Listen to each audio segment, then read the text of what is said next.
তো আপনাদেরকে একটু আমার কোকাটেল পাখির ফ্যামিলির যে আপডেট সেটা একটু দেই। আচ্ছা, পাখি ভিতরে কি একটাও নাই? হ্যাঁ, কারণ ভিতরে না থাকার কারণ হচ্ছে তারা বেশ কয়েকদিন যাবত ডিম দিছে। আর আমার লাকটা খারাপ যে ওরা 2টা 3টা করে ডিম দেয়। মানুষের দেখি যে বেশি বেশি করে ডিম দেয়, আর আমারগুলো 2টা 3টা করে দেয়। এর আগের বার 3টা দিছিল, এবার 2টা দিছে। বাট এর আগের বার একটা ডিম নষ্ট হয়ে গেছিলো, আরেকটা ডিমের বাচ্চা 2 দিন পর মারা গেছিলো, আরেকটা ডিমের বাচ্চা হচ্ছে একটু বড় হয়েছিল, প্রায় 2 মাস 2.5 মাসের মতো। এবারও 2টা ডিম দিছে, ডিম দেখতে দেয় না। এই যে একটা ডিম দেখা যায়, আর ভিতরে একটা ডিম আছে। তো আমার এই মেলটাই যে এইটা খুবই অ্যাগ্রেসিভ, মানে ও একদম, ওরে আমি একদিন ওই যে সুতার মধ্যে বাইধা বার করছিলাম।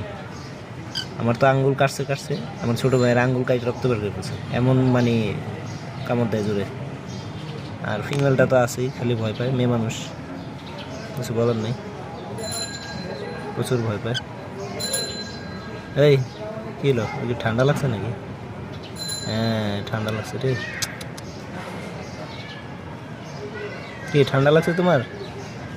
ঠিক আছে, তোমার ব্যবস্থা করতেছি। ফিমেলটা দেখেন, পিঠে উপর দেখা যাচ্ছে রে, সাপের মতন, লাইক সাপ যেভাবে একদম চকুল দেওয়া থাকে, ইয়ে থাকে, ওরকম দেখেন। এই যে দেখেন, খেয়ে পারবে কীভাবে, দেখেন, দেখছেন?